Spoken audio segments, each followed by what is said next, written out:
Giờ này còn nhớ không đến ân tình xưa, trong lòng còn vẫn vương ánh mắt hôm nào.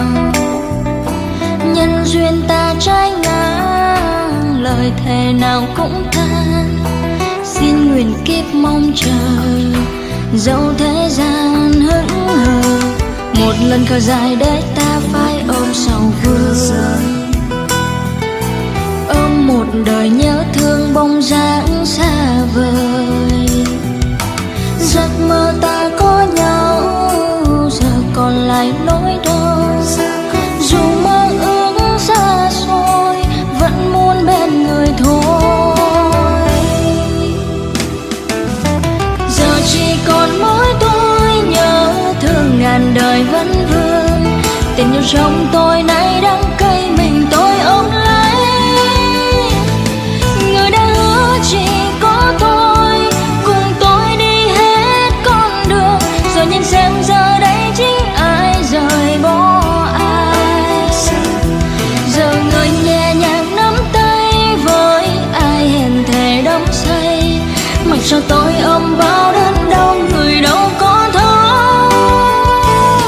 Người ôm lấy hình bóng ai, ngọt ngào như tôi lúc ban đầu. Giờ thì tôi cũng đã hiểu ra chuyện tình chúng ta.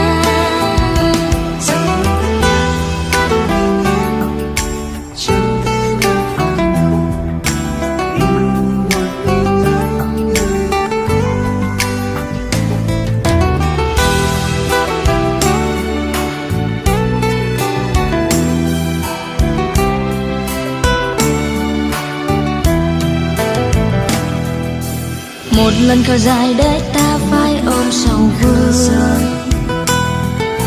ôm một đời nhớ thương bóng dáng xa vời.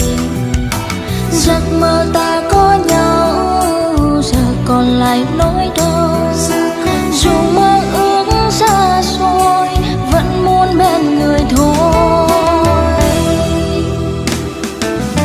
Giờ chỉ còn mỗi tôi nhớ thương ngàn đời vẫn vương.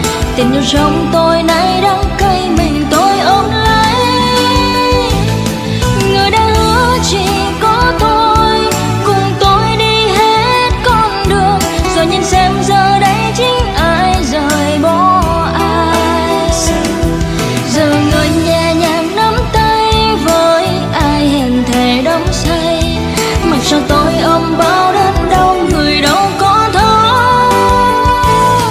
Người ôm lấy hình bóng ai, ngọt ngào như tôi lúc ban đầu.